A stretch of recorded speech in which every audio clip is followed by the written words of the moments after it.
In the body we have atoms, and atoms look like this. There are electrons spinning around the nucleus. Nucleus contains protons and neutrons.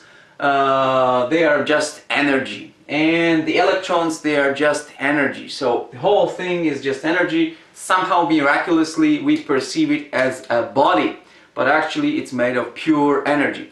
This is, by the way, very reminiscent of the solar system, and the sun in the center, the planets spinning around. So it is probably true that whatever is on a micro scale true, it's also on a macro scale true. So the stars are the same as our body inside. So anyway, I believe that we are energy, and I believe that as a result of that we are a part of the ocean of energy.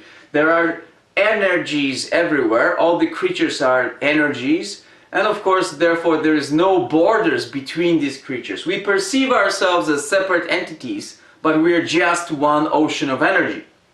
So in a metaphor that I already have used in other videos, and many people have used, we are droplets of water in the ocean of energy.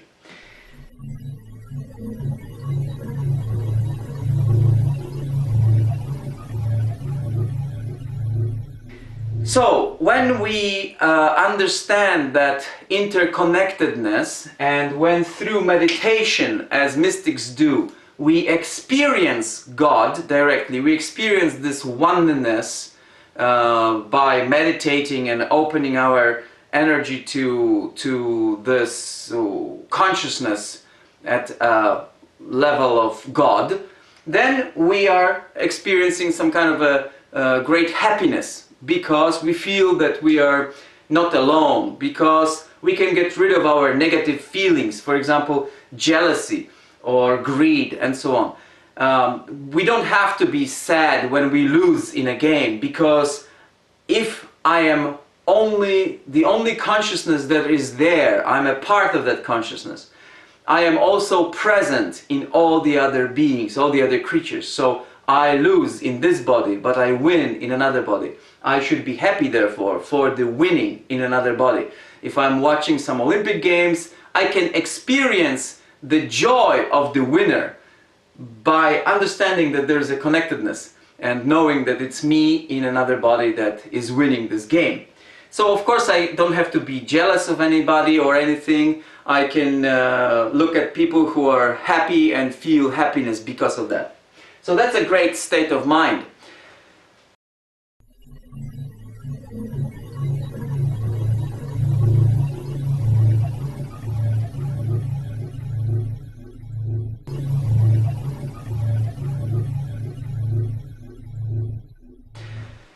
The question is, if it is true that we are all interconnected and we are one consciousness, then why do we come to be separate entities at all?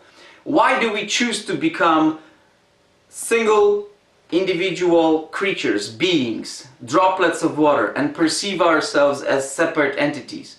Why do we choose to become ignorant of that oneness? Why do we break our oneness and become separate entities? Why do we live? Well, I believe that the reason is that we need, or the oneness, the consciousness needs the feeling of the other.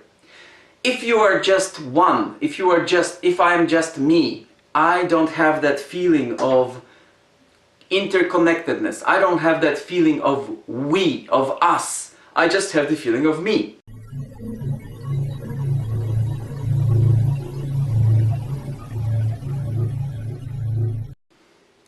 When we are in very lonely situations, when we feel lonely, when we are by ourselves for a long period of time, for example, working somewhere on the job by ourselves for many hours, then we naturally have the tendency to create the other by talking to ourselves, So we try to have kind of create a separate entity in our mind and become our own friend.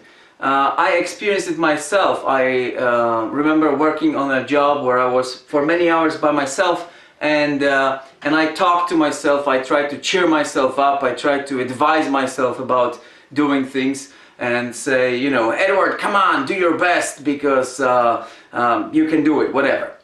So I know that this is not necessarily a mark of madness, but it is just simply a natural tendency. We want to be with somebody, and if we can't be with somebody, then we create this second person out of our selves, so in our minds.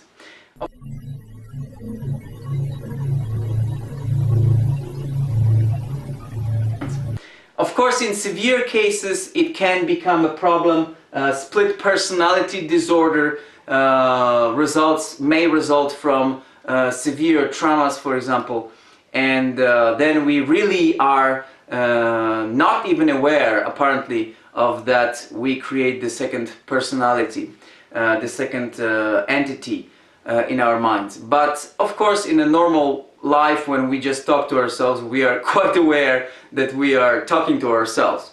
So anyway, the point is that we have this tendency to want to experience the other, and so I believe that this tendency is also the tendency of the universe. The universe wants to experience the other, and of course it's not the only tendency. Just like the ocean that moves in and out, the ebbs and flows, you know, the same way we change our feelings. One time we want to be with others, and one time we want to be alone. And again we want to be with others, and again we want to be alone. With others we live, so we have a life in individual bodies, but of course we desire to feel the oneness, so we meditate and we seek God, this interconnectedness.